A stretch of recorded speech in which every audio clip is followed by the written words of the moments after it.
Bien-aimés dans le Seigneur, je vous salue au nom de Jésus-Christ de Nazareth. Peu importe là où vous vous trouvez, peu importe là où vous, depuis l'endroit où vous nous suivez, que le Seigneur vous bénisse. Je suis l'évangéliste André Saturnin Djidonou Bozewe et je viens vous parler de la part du Seigneur sur un message, sur un thème qui s'intitule « Tu n'es pas loin du royaume de Dieu », que je pourrais dire autrement « Tu n'es pas loin de la Nouvelle Jérusalem céleste ».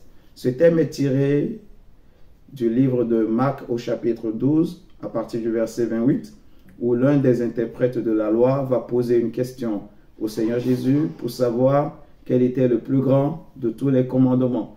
Et la réponse du Seigneur Jésus constitue pour nous, enfants de Dieu, tout un enseignement qui est caché derrière, qu'il est important pour nous de comprendre. Et c'est pour cela que je vous prie de bien suivre attentivement jusqu'à la fin. Je crois que le Seigneur Jésus, au travers de ce message, va vous bénir. Je crois que le message sera une bénédiction pour vous et vos proches, pour votre entourage. Donc n'hésitez pas à partager autour de vous. Je vous souhaite un très bon visionnage également. N'hésitez pas aussi à nous écrire, donc par l'adresse email ou à nous appeler également sur nos numéros de téléphone. Nous sommes disposés pour répondre à toutes vos questions. Je vous dis à très bientôt au nom de Jésus-Christ. Que notre Dieu vous bénisse et qu'il se souvienne de vous au nom de Jésus. À très bientôt et bye bye mes chers amis. C'était votre frère, l'évangéliste André Saturnin Djidonou Bozewe. Merci, bye bye. Eh bien, on va parler d'un thème, je crois que ça va être une bénédiction pour nous. Nous allons voir les choses différemment. Mais c'est ça qu'on appelle la révélation. Amen. Amen. On va prendre nos Bibles. On va prendre Matthieu chapitre 12. Matthieu chapitre 12. Matthieu chapitre 12, on va lire du verset 28 à 34. Matthieu 12, verset 28 à 34. Seigneur, merci pour ce moment. Merci Saint-Esprit de Dieu. Seigneur, nous te bénissons. Seigneur Jésus, pour ta grâce, que ton nom soit glorifié au nom de Jésus. Non, ce n'est pas Matthieu, c'est Marc plutôt 12. Excusez-moi. Marc chapitre 12, 28 à 34. Marc chapitre 12, verset 28 à 34. Marc chapitre 12, verset 28 à 34.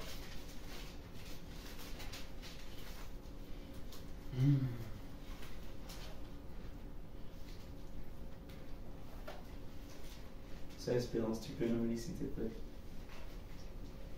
12, 28 à 34. 12, 28.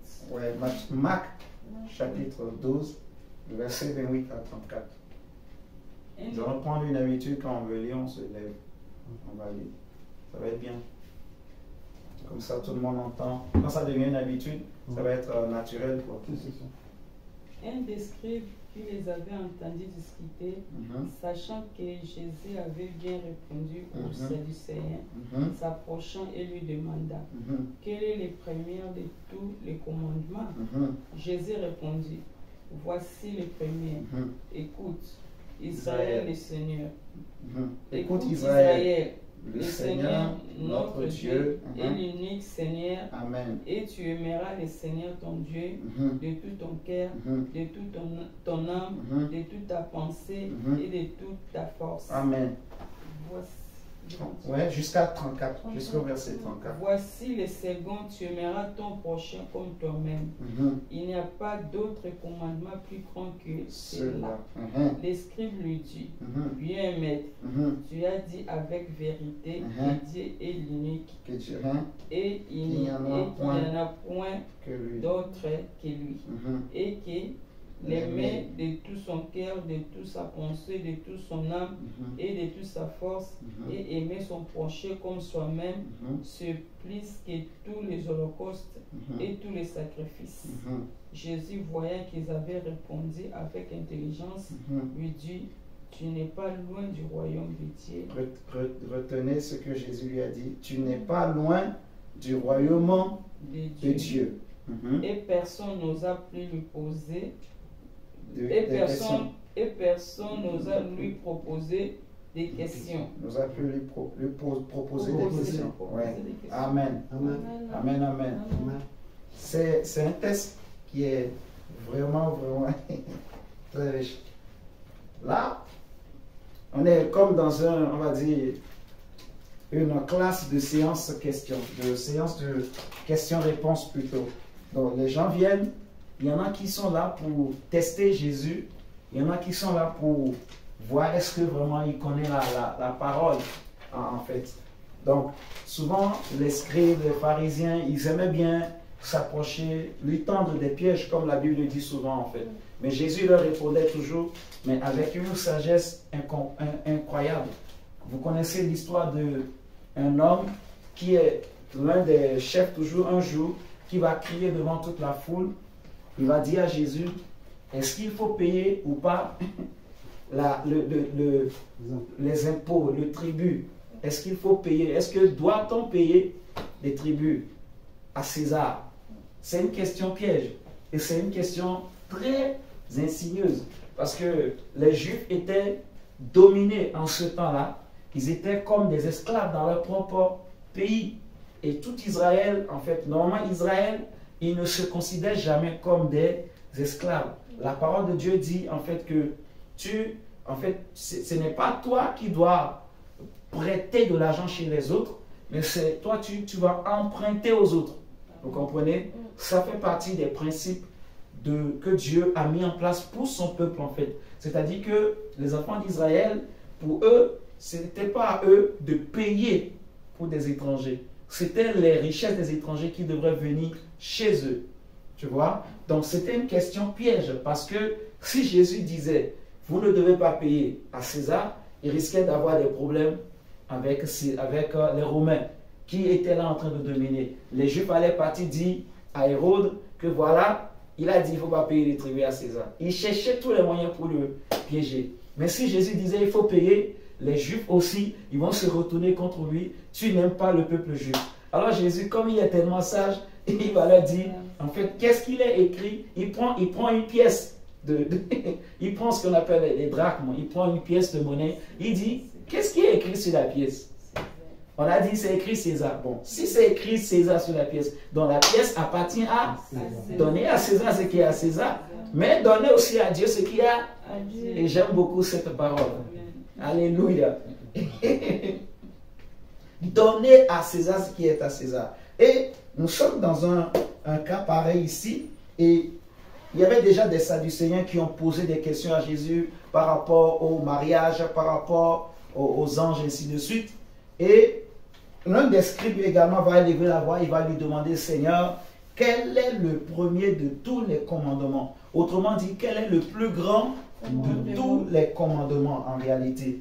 Maintenant, Jésus va lui dire, en fait, tous les 10 commandements, la loi de Dieu, les prophètes, les psaumes, tout ce qui est écrit dans la Bible se résume, Jésus va résumer ça on va dire en deux commandements en quelque sorte. Mais finalement, c'est un seul commandement, mais qu'on peut décomposer en 2 commandements. Il dit, écoute Israël, c'est-à-dire, en hébreu, on dit, Shemai Israël. Shemai Israël. Donc, le Seigneur notre Dieu est l'unique Seigneur. Alléluia. Et si vous voyez comme Jacob aussi avait parlé à ses enfants avant de les bénir, il va dire à ses enfants, écoutez en fait votre père Jacob.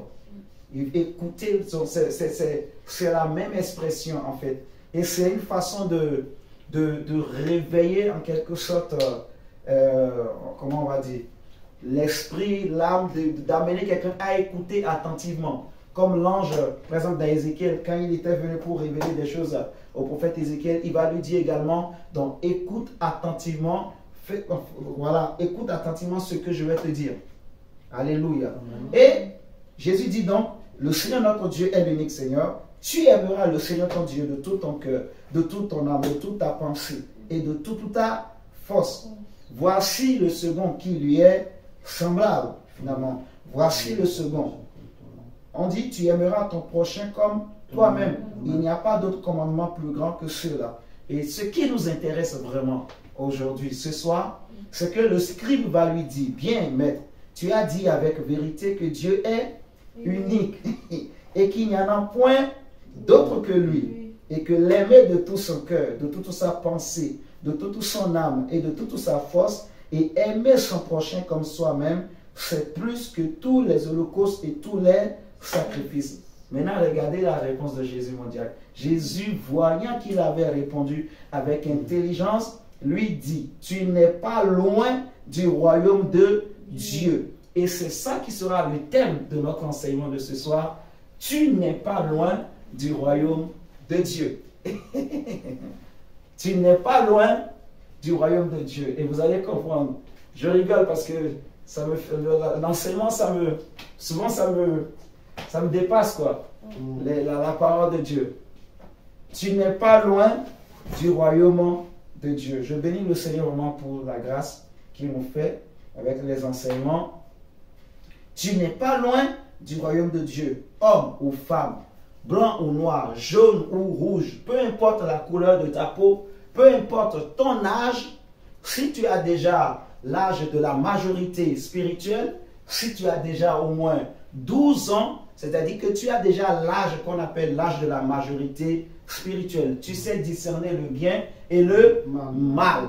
Donc, tu n'es pas loin du royaume de Dieu. Si tu es chrétien, si tu pries comme nous aussi ce soir, si tu es un homme qui croit en Jésus, tu vas peut-être à l'église tous les jours, tu pries, tu jeûnes, tu lis la Bible, tu manifestes même les dons spirituels. Peut-être qu'on t'appelle prophète, mon diacre. Peut-être qu'on t'appelle diacre. Peut-être que tu es un apôtre, un grand apôtre, connu par le monde. Alléluia. Amen. Tu es un pasteur renommé dans le monde entier. Tu es un homme grand, élevé en dignité. Tu as beaucoup de biens, tu as beaucoup de voitures. Dieu t'a béni richement. Alléluia. Amen. Mais tant que tu es sur la terre, puisque tu es enfant de Dieu, tu n'es pas encore dans le royaume de Dieu. Amen. Alléluia. Amen. Mais tu n'es pas loin. Et nous allons bien comprendre la parole de Dieu. Tu n'es pas loin du royaume de Dieu. Mes frères et sœurs, cette parole me touche, mais me booste encore. Elle me réveille et nous allons bien comprendre l'histoire. Pourquoi Jésus a dit, tu n'es pas loin du royaume de Dieu. Tu sais, la Bible se complète. Il n'y a rien de hasard. Tout est mélangé dans la parole de Dieu. Et au fur et à mesure qu'on avance avec le Seigneur, on comprend pourquoi Jésus a dit ça. On comprend pourquoi Jésus a parlé ainsi. Et nous allons bien comprendre. On va prendre le nombre de Deutéronome. Prenons d'abord Deutéronome chapitre 32. Deutéronome chapitre 32. Oh, Dieu est bon. Deutéronome chapitre 32. On va lire du verset 48 à 52. Deutéronome chapitre 32, verset 48 à 52. Alléluia. Lisons d'abord Nombre. Nombre chapitre 20. Allez, on va faire plutôt comme ça inverse. Nombre chapitre 20 et après on va lire Deutéronome 32. Nombre chapitre 20, on va lire le verset 1 à 12. Nombre chapitre 20, le verset 1 à 12. Ah Seigneur, sois béni, sois béni, sois béni. Nombre chapitre 20, le verset 1 à 12. On dirait que tu peux nous lire s'il te plaît, si tout le monde a trouvé. Seigneur, merci. Lisons la parole de Dieu. Amen. Dans Nombre 20, du 1er au 2e verset. Toute l'assemblée des enfants d'Israël arriva dans le désert de Sin le premier mois. Je crois que tu avais pris ça la dernière fois quand tu avais apporté la parole. Ok, on continue. Et le peuple s'arrêta à Kadès.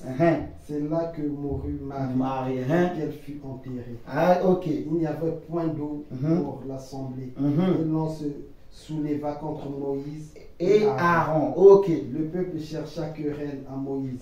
Ils dirent, que n'avons-nous expirer quand nos frères expiraient devant l'Éternel. Là, il voulait parler de la révolte de Corée et toute cette bande-là. Il voulait parler de ceux qui, en fait, ils ont murmuré parce qu'ils arrivaient, ils ne mangeaient pas la viande, et ainsi de suite. Il voulait parler de ceux-là, en fait. Mais on continue.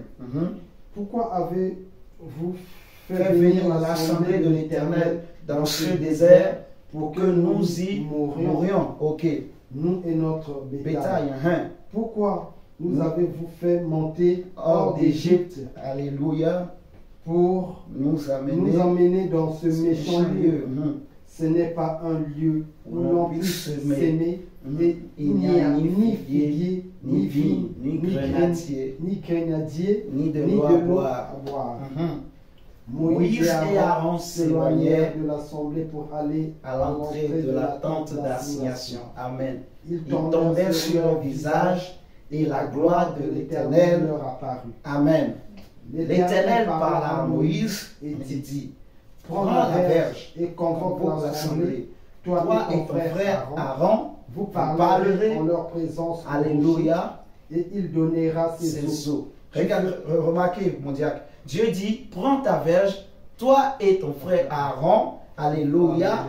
Et vous allez convoquer l'assemblée et vous parlerez en leur présence au rocher. Alléluia. Ok, on continue.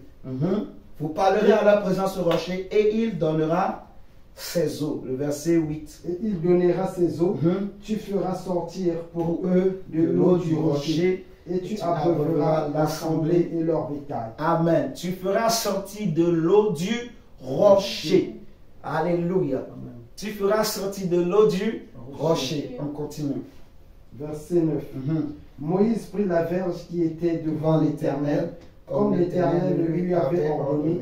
Moïse et Aaron convoquèrent l'assemblée en face du rocher, et Moïse leur dit: écoutez donc, rebelles, est-ce de ce rocher que nous vous ferons sortir de l'eau? Attends. Tu vois, Dieu lui a dit: convoque l'assemblée, toi et ton frère, vous allez parler en présence d'Israël au rocher et vous allez leur donner de l'eau du rocher. Mais lui, maintenant, il convoque l'assemblée, il commence à parler en son nom. Vous allez voir maintenant si nous pouvons vous donner de l'eau de ce rocher. Donc, tu sens qu'il ne parle plus au nom de Dieu. Il parle maintenant en lui-même. Tu vois, je suis Moïse. Mais continuons. Okay. Verset 11.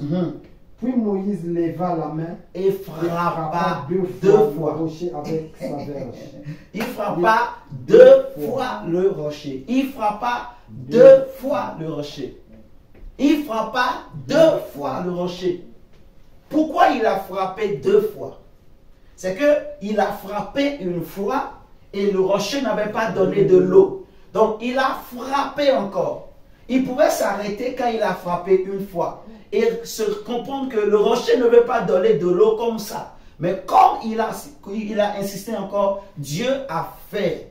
Tu vois, Dieu, c'est ce qu'on appelle la volonté permissive de Dieu. Mais, il a frappé deux fois. Je ne sais pas si vous comprenez. Si quand il a frappé une fois, ça avait donné de l'eau, il n'aurait pas eu besoin de frapper deux fois. Vous voyez? Donc, ça veut dire qu'il a insisté. Et la première fois, quand ça n'a pas donné de l'eau, il s'était rappelé ce que Dieu lui avait dit. La suite du verset, vous allez comprendre, Dieu n'allait pas déclarer ces choses. Mais continuons la lecture. Il sortit de l'eau en abondance. L'assemblée but et le bétail aussi.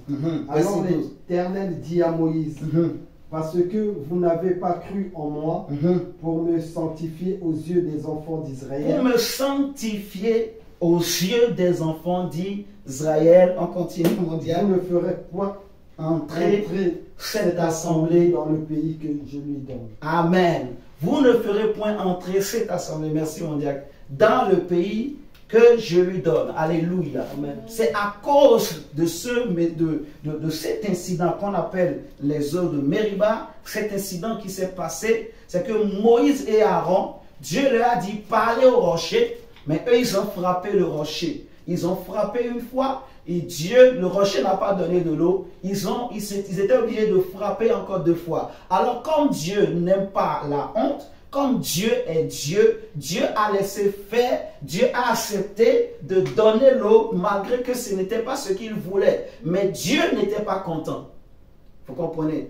Dieu n'était pas content. Mais de qui on est en train de parler ce soir? C'est le grand Moïse. Celui dont la Bible dit que Dieu parle avec lui face à face. On dit qu'il est l'homme le plus patient. Il n'est pas paru sur la terre un homme aussi patient que Moïse. C'est ce que la Bible nous dit. C'était un homme qui était comme un père, un berger pour Israël. C'était celui que Dieu avait mandaté, choisi, oint pour aller libérer Israël de l'Égypte, de l'esclavage de l'Égypte. Moïse, quand Moïse parlait, Pharaon commençait par trembler devant Moïse. Dieu a dit à Moïse, je ferai de toi un Dieu, alléluia, devant Pharaon, et Aaron, ton frère, sera ton prophète, alléluia. Vous imaginez Moïse, cet enfant qui a grandi dans la maison de Pharaon, mais il vient et il trouble toute l'Égypte, même les magiciens, les sages, les satrapes, les grands magiciens de l'Égypte, aucun d'eux ne pouvait tenir devant Moïse, ne pouvait résister, malgré les invocations. Vous connaissez l'histoire des 10 plaies. À la première plaie, les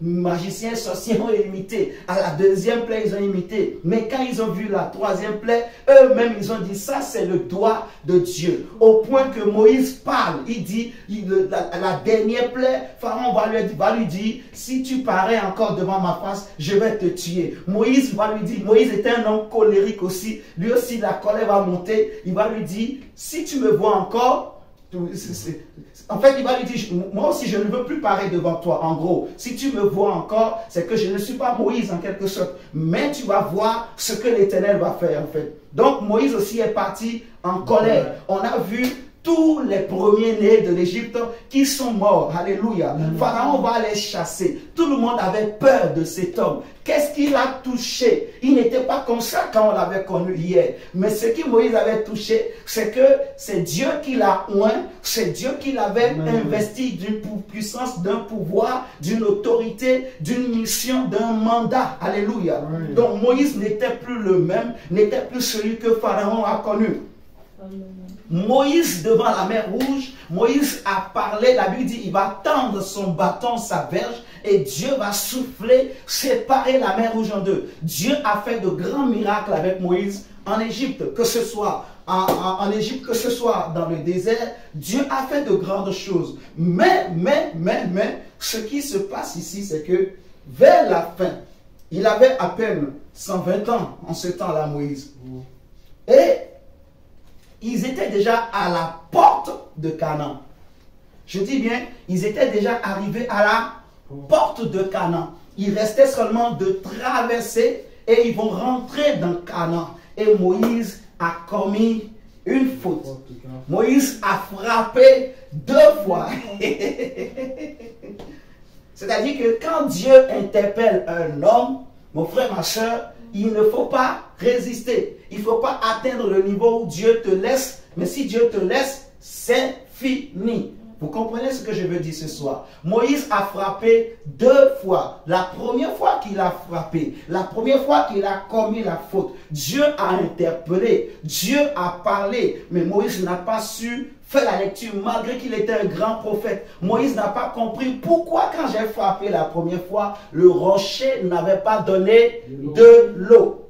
Et qu'est-ce que Dieu va dire, verset 12? Vous n'avez pas cru en moi, vous n'avez pas sanctifié mon nom aux yeux des enfants d'Israël. Vous n'avez pas sanctifié mon nom. C'était ça ce que Dieu reprochait à Moïse. Tu n'as pas sanctifié mon nom. Moi j'ai dit, parle, toi tu as frappé. Non seulement tu as frappé, mais tu as frappé 2 fois. Toi et ton frère Aaron.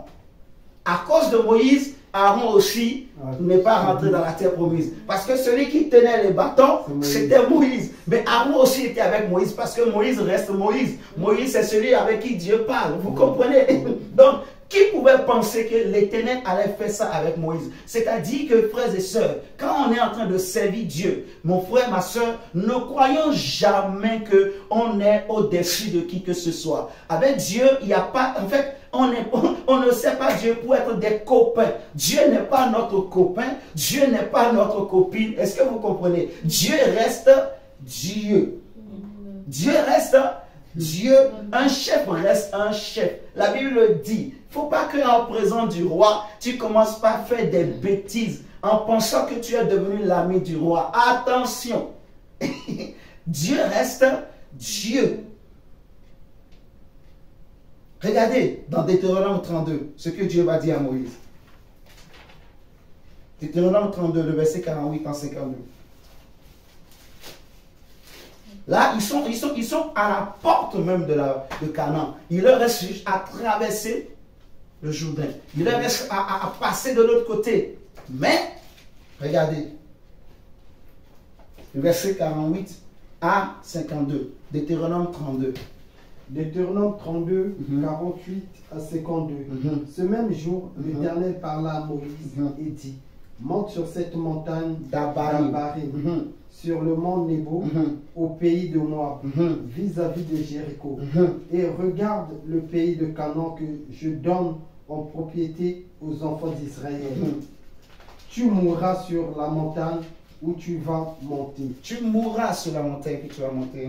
Et tu seras recueilli auprès de ton peuple, comme Aaron ton frère est mort sur la montagne de Hor. Et a été recueilli auprès de son peuple, parce que vous avez péché contre moi au milieu des enfants d'Israël. Après des eaux de Mériba à Kadès, dans le désert de Tsin, et que vous ne m'avez point sanctifié au milieu des enfants d'Israël. Amen. Tu verras le pays devant toi, mais tu n'entreras point dans le pays que je donne aux enfants d'Israël. Tu verras le pays de loin. Moïse n'était pas loin du pays. Moïse n'était pas loin du pays. Vous comprenez pourquoi Jésus dit, tu n'es pas loin du royaume de Dieu. Parce que Canaan, c'est l'image du royaume de Dieu, en fait. Et Moïse n'était pas loin. Moïse est arrivé jusqu'à la porte de Canaan. Il a vu Canaan de loin, mais il n'est pas réussi, il n'a pas pu rentrer dans Canaan. Dieu lui a dit, tu ne rentreras pas. Pourquoi? Vous n'avez pas sanctifié mon nom. Et Jésus, lorsque les apôtres vont dire à Jésus, Seigneur, apprends-nous à prier, il va dire quelque chose de très fort. Ça va couper là-bas tout à l'heure, je crois. Moïse va dire quelque chose de très fort. Non, je dis Moïse. Jésus plutôt va dire quelque chose de très fort. Il va dire, lorsque vous voulez prier, dites, notre Père qui es aux cieux, que ton nom soit sanctifié. Que ton nom soit quoi? Sanctifié. Sanctifié. Et qu'est-ce que Dieu reprochait à Moïse et Aaron? Vous n'avez pas sanctifié mon nom. Vous n'avez pas sanctifié Dieu. Vous n'avez pas sanctifié l'Éternel aux yeux du peuple. Et c'est pour ça Jésus, la première des choses qu'il nous demande quand nous voulons prier, c'est de sanctifier le nom de Dieu. De sanctifier le nom de Dieu, de Jésus. Et la dernière fois, quand on a parlé de la prière, on a expliqué pourquoi nous prions. Quand on dit on prie, qu'est-ce que ça veut dire? Sanctifier le nom de Dieu. On a dit, premièrement, on comprend ça par le fait qu'on veut plaire à Dieu. Si Moïse et Aaron avaient cherché à plaire à Dieu, ils n'allaient pas frapper le rocher, mais ils allaient faire ce que Dieu leur a dit de faire. Jésus a dit dans Luc chapitre 6, pourquoi m'appelez-vous Seigneur, Seigneur, et ne faites-vous pas ce que je vous dis, je vous commande, ce que je vous demande. Donc je ne peux pas dire que voilà, je veux plaire à quelqu'un, mais je ne fais pas ce que cet homme ou cette personne attend de moi. Ce n'est pas possible. Donc sanctifier le nom de Dieu, en fait, nous devons, en tant que chrétiens, sanctifier le nom de Dieu. Premièrement, ça veut dire, comme j'avais déjà dit, en fait, chercher à plaire à Dieu et se sanctifier, c'est-à-dire marcher dans la crainte de Dieu. Paul va dire en fait que si je cherchais encore à plaire aux hommes, je ne serais pas serviteur de Dieu. Alléluia. Amen. Donc, nous pouvons être chrétiens, c'est-à-dire nous tous aujourd'hui qui sommes des chrétiens, nous tous qui prions, qui servons le Seigneur, frères et sœurs, finalement j'ai réalisé que en fait, nous tous, on n'est pas loin du royaume de Dieu, mais on n'est pas encore rentré dans le royaume de Dieu. Je ne sais pas si vous comprenez. Paul va dire en fait que je n'ai pas encore achevé la course, mais je cours pour tâcher de saisir le prix de la vocation céleste. Il dit au point où nous sommes arrivés, nous tous, en fait, pensons de la même manière, agissons de la même manière. Et si nous sommes en désaccord sur certains points, Dieu va nous aider à marcher d'un même pas. Alléluia. Amen. Il va dire que moi-même, je traite durement mon corps afin que je ne sois pas rejeté après avoir prêché aux autres. Alléluia. C'est-à-dire que tant que je suis sur la terre, tant que je ne suis pas encore rentré au ciel, en fait, je ne suis pas loin du royaume, mais je ne suis pas encore dans le royaume. Alléluia. En fait, nous tous qui avons cru en Jésus, nous sommes ce qu'on appelle des candidats potentiels pour l'enlèvement de l'Église. Nous sommes des candidats potentiels pour le royaume des cieux. Nous sommes des candidats potentiels pour la nouvelle Jérusalem. Nous avons les promesses de Dieu avec nous. Vous êtes d'accord avec moi? Nous avons la grâce de Dieu avec nous. Nous avons le Saint-Esprit. Nous avons la parole de Dieu. Nous avons la puissance de Dieu. Mais si nous ne faisons pas attention, en fait, si nous oublions que nous ne sommes pas encore rentrés physiquement dans le royaume, en fait, nous risquons d'y passer à côté. Et c'est ce qui est arrivé avec Lot. Et tout à l'heure, quand je me dis, c'est fort, franchement, regardez Lot, on va prendre Genèse, regardons Genèse.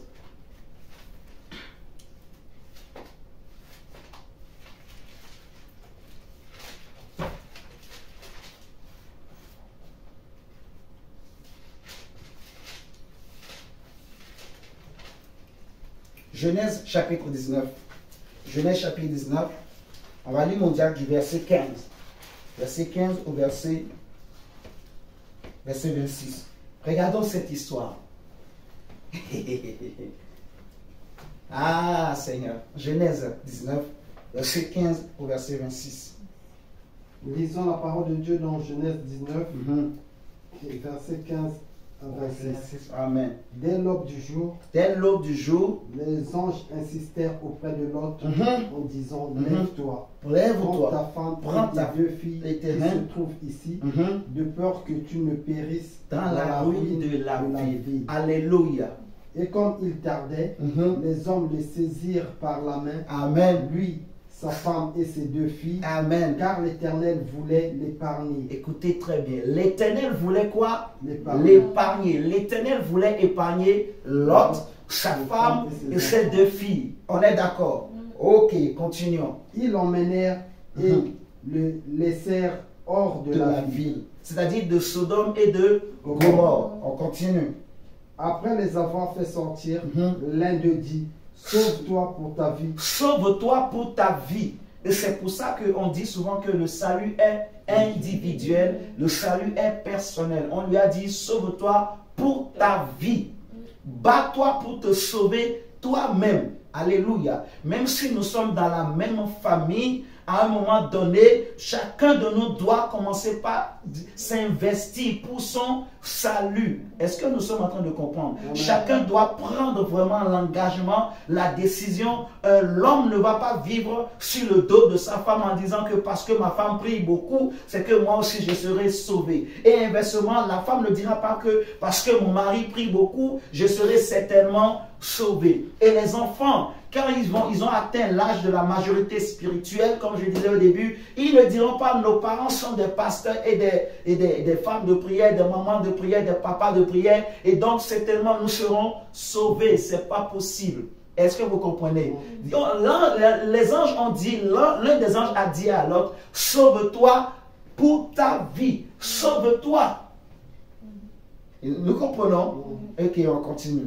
Ne regarde pas derrière toi. Ah, ne regarde pas derrière toi. C'est ce que l'ange a dit. Comme Dieu avait dit à Moïse, en fait, tu vas parler au rocher. On n'a pas dit frappe le rocher. On a dit parle au rocher. Ici, les anges ont dit à Lot et à sa femme et à ses enfants, sauve-toi pour ta vie, c'est-à-dire que chacun de vous maintenant s'engage dans cette marche-là. Parce qu'on les a fait sortir de Sodome et Gomorrhe, qui est l'image du monde, vous comprenez, qui est l'image du monde des ténèbres. Maintenant, on leur dit, sauve-toi pour ta vie.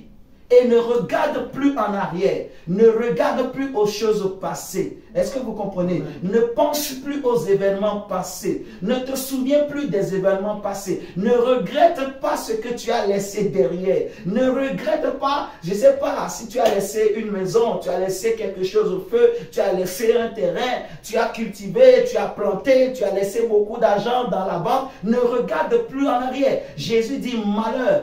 Il dit malheur en fait aux femmes qui seront enceintes en ce temps-là, en parlant des temps de la fin, des temps difficiles qui vont arriver dans le monde, en parlant de la grande tribulation. Il va dire ce jour-là, en fait, si quelqu'un il a des biens à la maison, qu'il ne cherche pas à retourner à la maison pour aller chercher ses bien, nous sommes avertis. C'est-à-dire qu'en fait, il faut fixer un regard, comme Jésus va dire que depuis l'époque de Jean-Baptiste, le royaume de Dieu est forcé et ce sont les violents qui s'en emparent. C'est des gens qui sont engagés dans une course et nous allons bien comprendre tout à l'heure. On continue, mon diable. Et ne t'arrête pas dans toute la plaine. Ne t'arrête pas dans toute la plaine. Sauve-toi vers la montagne. Sauve-toi vers la montagne. De peur que tu ne périsses. De peur que tu ne périsses. L'autre leur dit, oh non Seigneur. Oh non Seigneur. Voici j'ai trouvé grâce à tes yeux. Voici j'ai trouvé grâce à tes yeux. Et tu as montré la grandeur de ta miséricorde à mon égard. Et tu as montré la grandeur de ta miséricorde à mon égard. En me conservant la vie. Amen. Mais je ne puis me sauver à la montagne. Amen. Avant que le désastre m'atteigne. Amen. Et je périrai. Voici cette ville est assez proche pour que je m'y réfugie. Et elle est petite. Oh, que je puisse m'y sauver. Alléluia. N'est-elle pas petite et que mon âme vive. Amen. Et il lui dit, voici, je t'accorde encore cette grâce et je ne te détruirai pas. Je ne détruirai pas la ville dont tu parles. Amen. Hâte-toi de t'y réfugier. Car je ne puis rien faire jusqu'à ce que tu y sois arrivé. C'est pour cela que l'on a donné à cette ville le nom de Soar. Donc remarquez qu'ils ont quitté un point de départ qui était Sodome et Gomorrhe. Et maintenant, leur destination, c'est la ville de Tsoar. Est-ce que vous suivez ce soir? Leur destination, c'est la petite ville à côté. Au départ, l'ange a dit montez sur la montagne. Et ils ont trouvé que c'est difficile d'aller jusque sur la montagne. C'est difficile à l'homme de se sauver par la loi. Dieu va envoyer premièrement la loi qui est comme cette montagne-là. Vous comprenez? Pour que l'homme soit sauvé. Mais la loi, c'est difficile. Aucun homme, en fait, pour se sauver, ne peut se sauver par lui-même, par la loi. La Bible dit que ce n'est pas par les œuvres que nous serons sauvés, mais c'est quiconque croit en Jésus. C'est pas la foi en Jésus-Christ, en l'œuvre que Jésus a accomplie à la croix. Est-ce que nous sommes d'accord? Donc, aucun homme n'est juste sans Jésus. Nous, tous les hommes, ont péché. La parole de Dieu nous dit. Tous les hommes sont des pécheurs. Aucun ne cherche à craindre Dieu. Aucun ne cherche la vérité. Cette montagne dont l'ange parle ici, David, en priant, va dire, Seigneur, amène-moi sur cette montagne que je ne peux pas atteindre, comme Lot a dit. Amène-moi sur cette montagne si haut, parce que la loi est comme cette montagne qui est si haut que l'homme ne peut pas atteindre. Je veux dire, en fait, la justice de la loi, en fait, l'homme par sa propre force, il n'est pas possible que l'homme puisse atteindre cette justice de la loi qui est comme sur une montagne qui est très élevée et que l'homme par sa force n'est pas possible, n'est pas capable plutôt d'atteindre. Est-ce que nous comprenons ce soir? C'est ça, en fait, ce que ce texte veut dire. C'est pour ça l'autre va dire, Seigneur, permets-moi d'entrer dans cette ville. C'est une petite ville. Jésus va dire, en fait, que le royaume de Dieu est comme un grain de sénévé. C'est la plus petite graine. C'est le plus petit grain qu'on sème. Alléluia. Mais quand il grandit, il devient un grand arbre et les oiseaux viennent s'abriter, se cacher sous ses ombres, sous ses branches. Alléluia. Et l'autre va demander, maître, laisse-moi rentrer dans cette petite ville qu'on appelle Tsoa. On appelle Tsoa. Et cette petite ville, c'est l'image de la grâce, en fait, que Dieu a envoyée pour nous sauver. C'est l'image de la grâce de Dieu. Est-ce que nous sommes en train de comprendre? Ok. C'est l'image de la grâce de Dieu par l'enlèvement de l'Église par Jésus-Christ, en fait. Nous sommes en train de comprendre. Maintenant, regardez. L'ange, on continue, mon diable, verset 23. Verset 23. Verset 23. Le soleil se levait sur la terre lorsque Lot entra dans Tsoar. Alors l'Éternel fit pleuvoir du ciel sur Sodome et Gomorrhe du souffle et du feu de par l'Éternel. Il détruisit ces villes, toute la plaine et tous les habitants des villes et les plantes de la terre. Et les plantes de la terre. La femme de Lot regarda en arrière. Attends. Mes amis, regardons très bien. On a dit Lot, le soleil se levait, tu vois, quand Lot est rentré. Donc imaginez, au moment où ils sont sortis de Sodome et Gomorrhe, il faisait encore nuit. C'était le matin très tôt, tu vois. Peut-être que, on ne sait pas si c'était le matin très tôt, mais ce qui est sûr, c'est qu'il faisait encore nuit, il faisait encore noir, le soleil n'était pas encore levé. Donc imaginez, ils ont marché, peut-être pendant 3 heures, pendant 4 heures de temps, pendant 5 heures de temps ils ont marché, peut-être pendant 6 heures de temps ils ont marché, de Sodome et Gomorrhe jusqu'à la petite ville. On dit c'est une petite ville, tu vois. Et je comprends que si Lot a dit en fait que c'est une petite ville, c'est que c'est peut-être à 6 heures de marche maximum. Tu vois, 6 heures de marche maximum entre Sodome et Gomorrhe et Tsoar. Maintenant, on dit premièrement que Lot, lui, au moment où le soleil se levait, Lot est rentré dans Tsoar. Donc, Lot, au moment où il partait, Lot a compris ce que l'ange a dit. Il a commencé par courir. Ses filles couraient aussi derrière lui. Sa femme maintenant est restée pour boucler la marche. Est-ce que vous comprenez? Maintenant, l'autre, lui, il est rentré dans Tsoar. Ses enfants aussi sont rentrés. Mais la femme n'était pas encore rentrée dans Tsoar. Ce qui s'est passé, elle a regardé en arrière. Tu vois? Et parce qu'elle a regardé en arrière, la Bible dit qu'elle s'est transformée en statue de... Alors qu'elle était proche de Tsoar. Son mari est rentré, ses filles sont rentrées, mais elle-même n'est pas rentrée. Tsoar, c'est une petite ville qui n'est pas loin de Sodome et Gomorrhe. Il lui fallait peut-être 3 heures de temps et tu es déjà dedans. Vous comprenez ce que je suis en train de dire? Elle est bien sortie de Sodome et Gomorrhe. Elle est délivrée du monde. Dieu l'a fait sortir de Sodome et Gomorrhe. Mon diacre, Dieu les a fait sortir de Sodome et Gomorrhe, qui est l'image du monde. Ils sont sortis de Sodome et Gomorrhe. Mais malgré ça, la femme de Lot n'est pas arrivée à rentrer dans Tsoar. La femme de Lot n'est pas arrivée à se sauver. Elle n'a pas été sauvée. Elle a été transformée en statue de sel. Tu vois? Si on lui disait que, excusez-moi, que tu allais être transformée en statue de sel, elle n'allait pas croire. Elle croyait peut-être pas que ce que l'ange disait était vrai. Tu vois? Qu'est-ce qui lui a fait retourner en arrière? Qu'est-ce qui a fait qu'elle a regardé en arrière? Qu'est-ce qui a fait qu'elle s'est retournée? Jésus dit que là où est ton cœur, là où est ton trésor plutôt, là aussi sera ton cœur. Nous comprenons. Donc pourquoi elle s'est retournée? Pourquoi son cœur lui a dit retourne en arrière? Ça veut dire qu'elle avait ses trésors qui étaient encore dans Sodome et Gomorrhe qu'elle a laissés. Alors que ton mari est là, tes enfants sont là, mais elle avait encore des choses là-bas qu'elle n'a pas pris. Elle avait oublié peut-être son collier que son mari lui avait offert, elle avait oublié peut-être ses chaussures, elle avait oublié peut-être dans son jardin, elle avait planté des tomates. On ne sait pas ce qu'elle a oublié, mais ce qui est sûr, elle s'est retournée.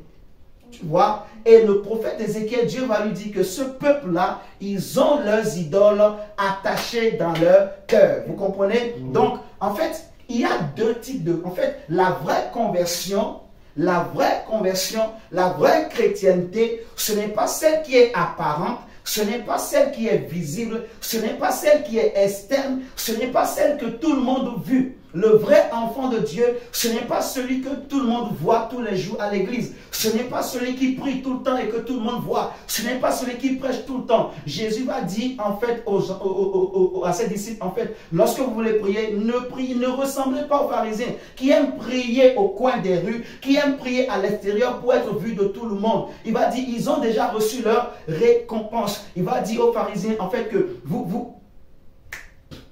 oh my God, vous nettoyez en fait l'extérieur de la coupe, mais à l'intérieur c'est plein de rapines et de cochonneries, de bêtises. Alléluia. Donc en fait le vrai chrétien, ce n'est pas l'extérieur. C'est pour ça que le Seigneur dira, Paul va dire que la vraie circoncision, ce n'est pas celle qui est dans la chair, ce n'est pas celle qui est dans la peau, mais c'est celle du cœur, c'est celle qui est intérieure. Le vrai chrétien, la vraie conversion, mon frère, ma soeur, ce n'est pas en apparence. La femme de Lot est sortie de Sodome et Gomorrhe, mais pourquoi elle n'est pas rentrée dans Tsoa? Vous comprenez? Son trésor était encore derrière. Son trésor était encore, en fait, là-bas à Sodome et Gomorrhe. Comme Dieu a dit au prophète Ézéchiel, elle avait ses idoles dans son cœur. Elle avait encore des choses. Beaucoup peuvent être chrétiens aujourd'hui. Beaucoup peuvent se convertir. Beaucoup peuvent donner leur vie à Jésus. Beaucoup peuvent se faire baptiser. Mais en fait, il y a des choses qu'ils gardent dans leur cœur. En fait, ils sont dans les églises. Ils sont enfants de Dieu. Ils prient. Ils ont reçu Jésus. Ils peuvent même avoir le Saint-Esprit. Mais il y a des choses qui gardent dans leur cœur. Est-ce que vous comprenez? Des choses qui peuvent les ramener en arrière. Des choses qui peuvent les ramener en arrière. Des choses qui peuvent les rattraper. Moïse et Aaron ont été rattrapés. Oh, après plusieurs années, Moïse s'est habitué à la gloire de Dieu. Moïse s'est habitué à l'amour de Dieu. Moïse s'est habitué à la bonté de Dieu. Et à cause de cela, il a perdu. Il n'est pas rentré dans la terre promise. Il n'est pas rentré dans Canaan. Parce qu'il n'a pas sanctifié le nom de l'Éternel. Il n'a pas marché toute sa vie dans la crainte de Dieu. Il est tombé à un moment donné. Il est tombé au moment où il ne fallait pas. Il était comme la femme de Lot. Il était aux portes de Canaan. Il était aux portes de Canaan, je dis. Il lui restait encore quelques pas pour rentrer de Canaan. Mais il a tout oublié. Il a oublié les souffrances passées. Il a oublié toutes ces années où il fuyait Pharaon. Il a oublié qu'il ne savait même pas qu'un jour il allait devenir prophète. Il ne savait pas. Il a oublié que Dieu l'avait pris derrière les troupeaux. Il a oublié qu'il était comme un homme perdu. Il était berger de son beau-père. Et c'est comme ça qu'il pouvait nourrir sa femme et ses enfants. Il a oublié qu'il était étranger chez Jéthro. Vous comprenez tout ça? Il a oublié toutes ces choses parce que tellement qu'il s'est habitué à l'honneur, il s'est habitué à la gloire, il s'est habitué aux miracles et aux prodiges, il s'est habitué à ces choses et il a oublié que Dieu reste Dieu. Dieu veille sur sa parole pour l'accomplir. Il a dit, je ne donnerai pas ma gloire à un homme ni à un idole ou une idole. Je suis l'Éternel. Vous comprenez? Dieu est Dieu. Dieu reste Dieu. Il ne partage pas sa gloire. Il ne partage pas son honneur. Aucun homme ne peut chercher à prendre l'honneur ou la gloire de Dieu. Si quelqu'un cherche à prendre la gloire de Dieu, si quelqu'un cherche à prendre l'honneur de Dieu, à prendre la place de Dieu, il va avoir des problèmes avec le Seigneur. Est-ce que nous sommes en train de comprendre? Moïse a oublié. Et c'est pour ça que Jésus va dire à ce scribe, tu n'es pas loin du royaume, mais tu n'es pas encore dans le royaume. Tu connais peut-être beaucoup la parole de Dieu, tu connais peut-être beaucoup les Écritures, tu pries pour les malades sont guéris, tu pries et les gens sont délivrés, mais tu n'es pas encore dans le royaume. Tu as peut-être reçu des promesses de Dieu. Dieu t'a peut-être dit, je vais te sauver toi et ta famille. Dieu t'a peut-être dit, je serai toujours avec toi, mais tu n'es pas encore quand même rentré. Amen. Tu es toujours sur la terre. Et tant que tu es sur la terre, mon frère, ma soeur, chrétien, vous qui allez nous suivre également sur Internet, comprenez ce soir que tu n'es pas loin du royaume, mais tu n'es pas encore dans le royaume. Tant que je suis sur cette terre, tant que je vis sur cette terre, je ne suis pas encore arrivé, comme Paul dit. Je ne suis pas encore arrivé, frère. Tout peut se passer, tout peut arriver à la dernière minute, à la dernière seconde. Tout est encore possible. Et la Bible dit que le prince de ce monde, il rôde comme un lion rugissant, cherchant qui il va dévorer. Ce qu'il cherche, c'est empêcher même les Moïse, même les femmes de Lot, même des gens qui ont la grâce, la promesse de Dieu. Ce qu'il cherche, c'est les empêcher de rentrer. Est-ce que vous comprenez ce soir? Comment pouvons-nous comprendre quelqu'un comme Judas? C'est vrai que la Bible dit que c'était le fils de la perdition. Mais Judas a mangé avec Jésus. Judas a chassé les démons. Judas a bénéficié de la grâce. Judas a reçu la même formation que l'apôtre Pierre. Vous comprenez? Mais à la dernière minute, à la veille même où Jésus devrait aller à la croix et c'était fini, Judas allait être connu mondialement comme étant aussi un apôtre sérieux de Jésus. À la dernière minute, à la veille même, c'était, vous comprenez ça? Au moment où Jésus devrait aller maintenant à la croix, au moment où Jésus, là on appelle Gethsémani, c'est-à-dire c'était la nuit là qu'on est venu arrêter Jésus. C'est ce moment-là que Judas, lui, il a décidé de tromper Jésus, de trahir Jésus, d'aller vendre Jésus. Oh my God! Je ne sais pas si vous comprenez. La Bible dit, en fait, c'est lui qui a ouvert son cœur et le diable est rentré dans son cœur et le diable va l'utiliser. Je ne sais pas si vous comprenez. Bien que la Bible dit que c'était le fils de la perdition. Donc Dieu savait que parmi tous les disciples, il y en a un qui va trahir Jésus. Le Seigneur le savait déjà. Vous voyez, le Seigneur savait. Mais ces choses sont écrites pour aussi nous servir d'enseignement. Pour qu'on ne tombe pas dans les mêmes pièges, frère. On n'est pas arrivé, mes chers amis. On n'est pas arrivé. Regardez Matthieu chapitre 7. Jésus dit, ce n'est pas tous ceux qui me diront, Seigneur, Seigneur, qui entreront dans le royaume de mon Père, dans le royaume de Dieu. Matthieu chapitre 7, le verset 21 à 23.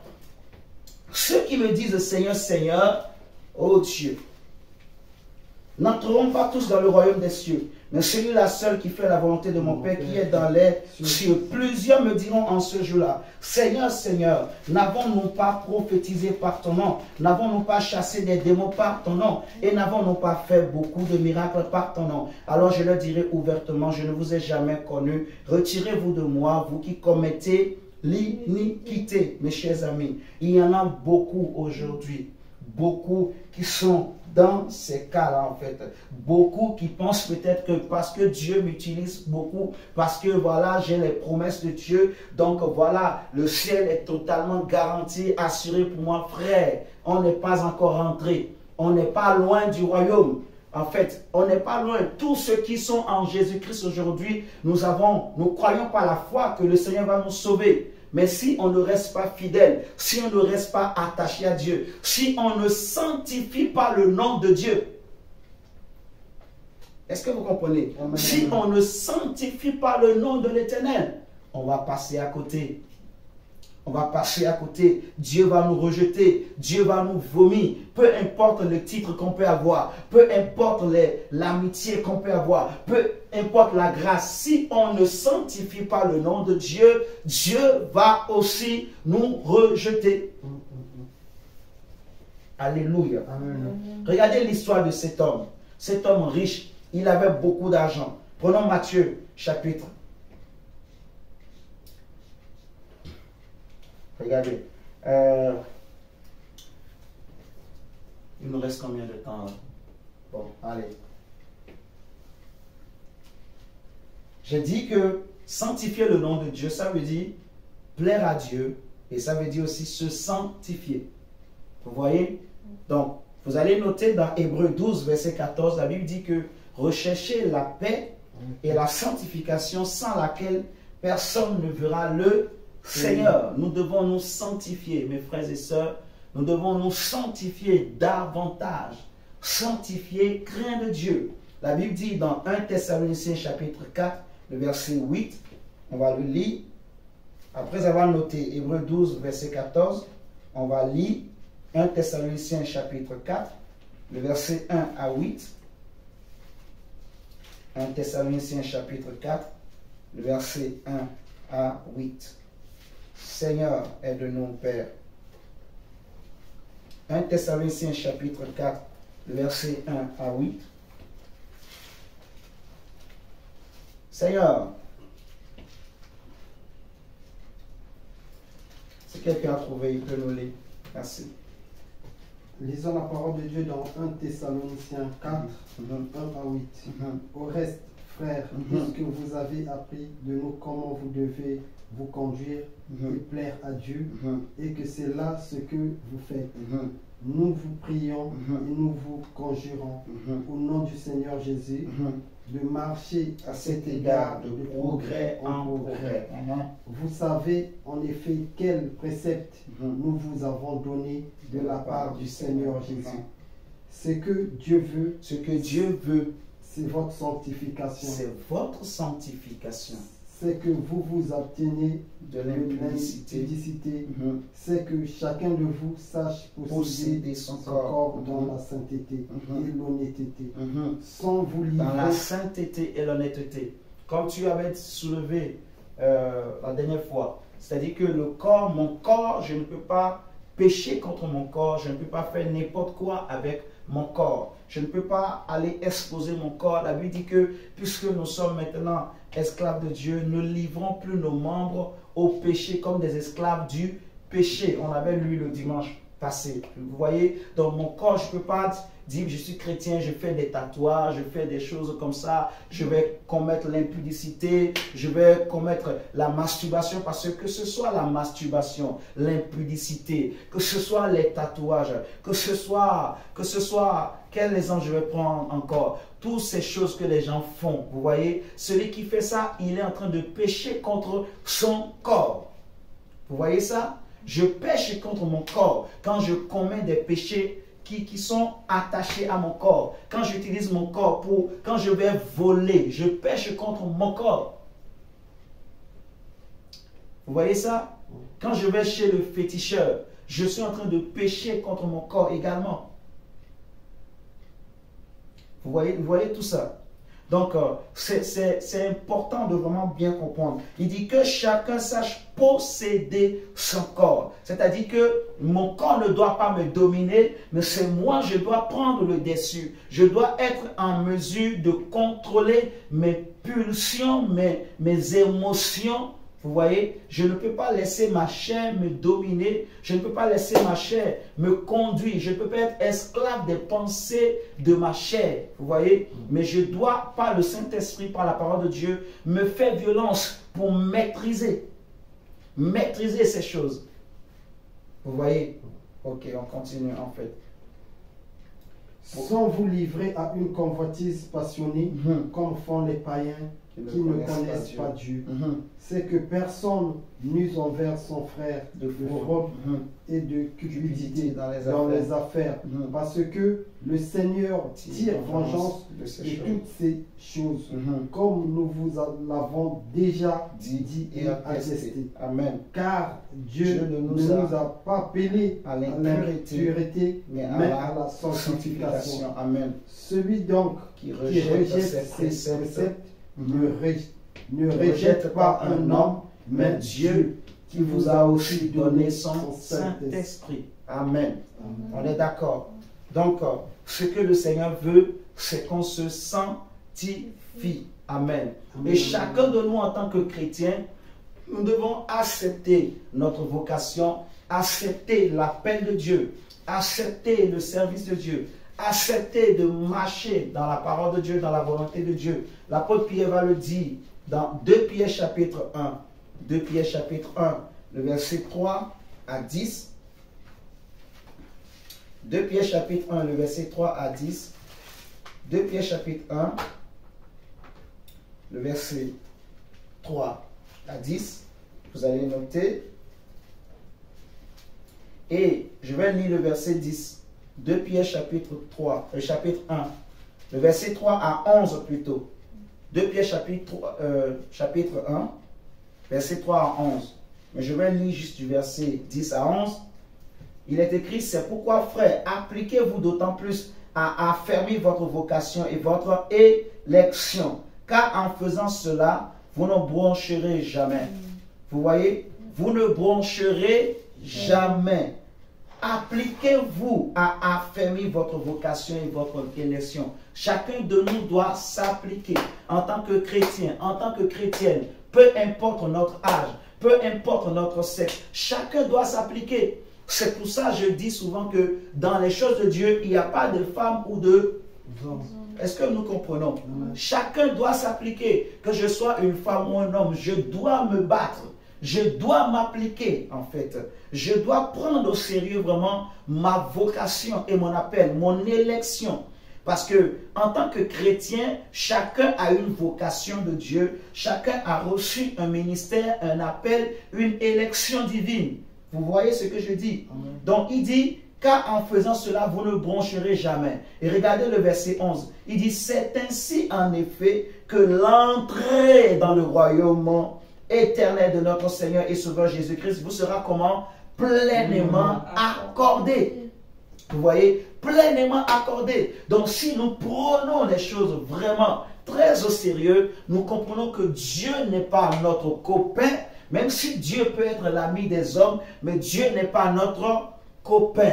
Dieu, il aime ceux qui l'aiment, ceux qui veulent lui plaire, ceux qui le craignent, ceux qui se sanctifient, qui sanctifient son nom, ceux qui prennent position pour son royaume, pour sa justice, pour sa parole. Alléluia. Amen. Donc nous devons veiller, nous devons nous persévérer, continuer davantage, appeler à notre Dieu et ne pas laisser, voilà, les choses de ce monde remplir nos cœurs, nous détourner, nous décourager, nous pousser au péché. Alléluia. Amen. Et le Seigneur va dire également dans Matthieu 25, il va parler, Matthieu 25, verset 31 à 46, il va dire, j'ai eu faim, j'ai eu soif, et vous m'avez aussi aidé, vous m'avez donné à manger, vous m'avez donné à boire. C'est-à-dire qu'il ne faut jamais cesser de faire du bien. On est d'accord? Ok. Il y a beaucoup d'autres versets, mais bon, je ne vais peut-être pas... Matthieu 25, combien? 25, verset 31 à 46. Oh oui. Il y en a beaucoup qui se convertissent mais gardent les idoles dans leur cœur. Regardez 2 Timothée chapitre 3. 2 Timothée chapitre 3, verset 1 à 5. 2 Timothée 3, verset 1 à 5. On avait dit Matthieu 25, 31 à 46. Ça, on va le lire à la maison. On va prendre 2 Timothée chapitre 3, le verset 1 à 5. Ici, c'est Paul qui parle à son fils Timothée. 2 Timothée chapitre 3, verset 1 à 5. Et ça, je l'ai déjà dit tout à l'heure, en fait, ce que nous allons lire ici. Il dit, sache que dans les derniers jours, il y aura des temps difficiles, car les hommes seront égoïstes, amis de l'argent, fanfarons, hautains, blasphémateurs, rebelles à leurs parents, ingrats, irréligieux, insensibles.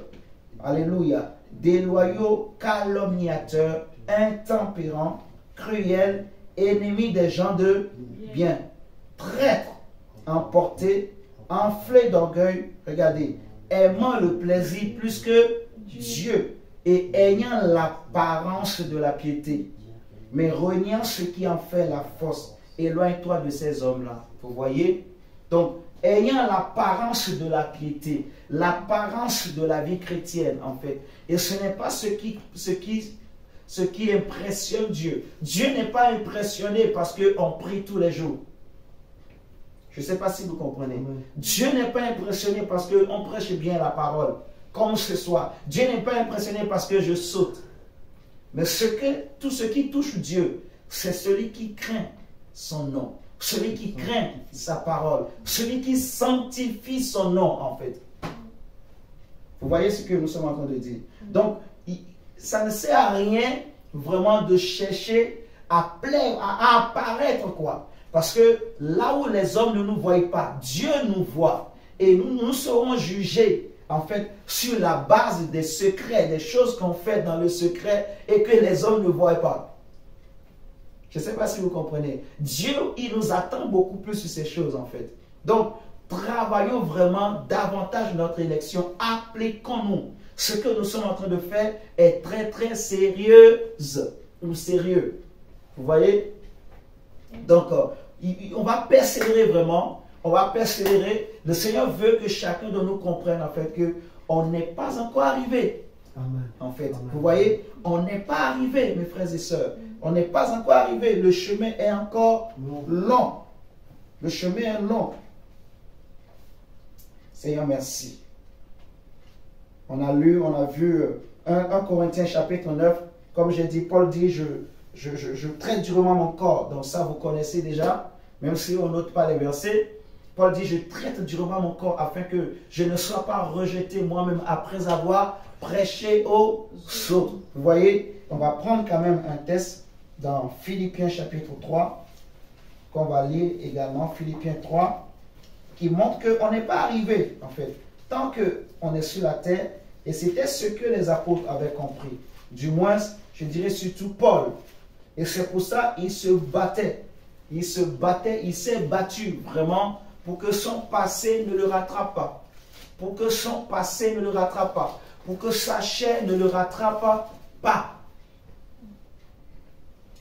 Philippiens chapitre 3, le verset 12 à 16. Alléluia. Seigneur, merci.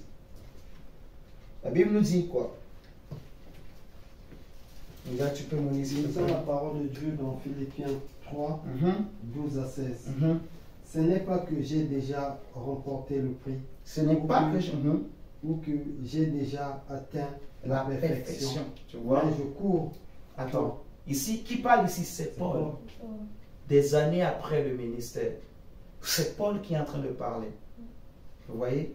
Paul qui dit, je connais un homme qui a été amené jusqu'au 3e ciel. Il a entendu des choses, il a vu des choses qui n'est pas permis aux hommes de dire. Vous voyez ça?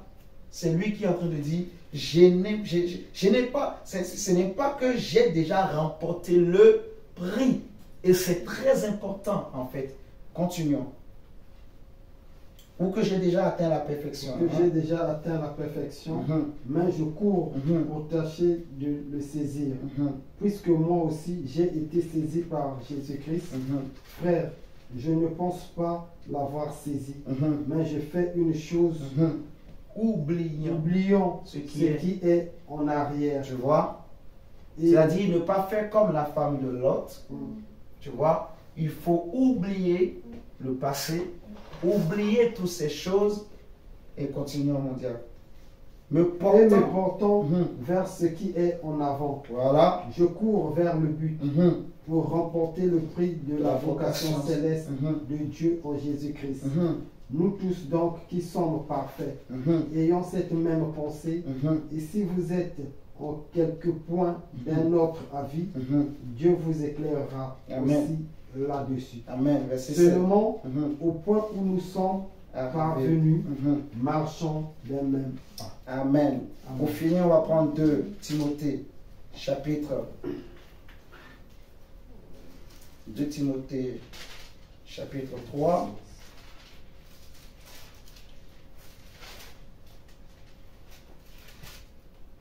De Timothée chapitre 4 plutôt. On va prendre 2 Timothée chapitre 4. On va finir par là. 2 Timothée chapitre 4. On va lire du verset 6 au verset 8. On va prier. Nous sommes sauvés en espérance. Vous voyez ça? Nous sommes sauvés. Nous ne croyons pas à la foi que nous sommes sauvés, mes chers amis. Mais ça veut dire ne baissons pas les bras en fait. Que rien ne vienne souiller notre cœur. En fait, ne retournons pas dans les choses qu'on a vomi, les vieilles habitudes, les choses du passé. Alléluia. Donc, gardons notre vie de sainteté, de sanctification et sanctifions-nous encore davantage. Parce que la Bible dit que celui qui est saint se sanctifie encore. Persévérons dans la prière, dans les méditations, dans les jeûnes, dans la recherche continue de Dieu, dans la crainte de Dieu. On va lire 2 Timothée 4, versets 6 à 8, et on va s'arrêter là. On peut se lever tous, et on va lire ça ensemble, et on va prier au nom de Jésus.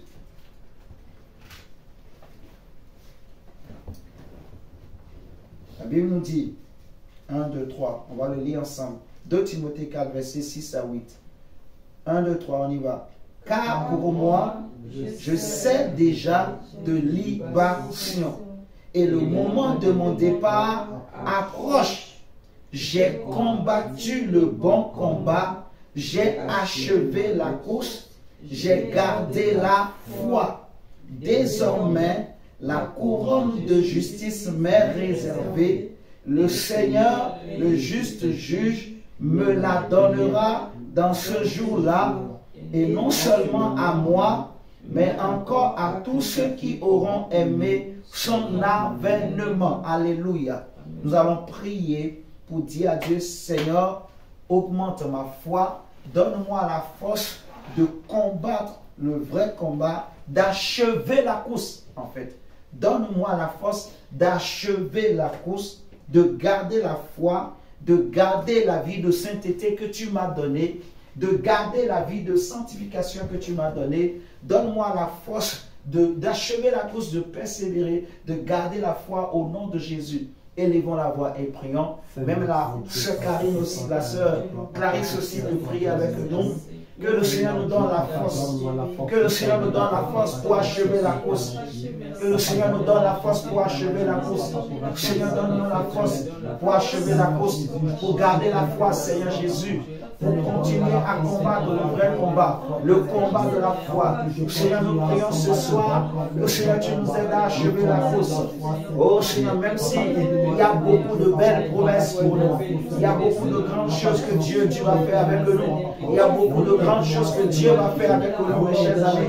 Mais nous ne voulons pas nous laisser séduire par tout cela. Nous ne voulons pas nous laisser plutôt détourner. Nous ne voulons pas que cela nous amène à croire que c'est fini, que nous sommes déjà arrivés plus tôt.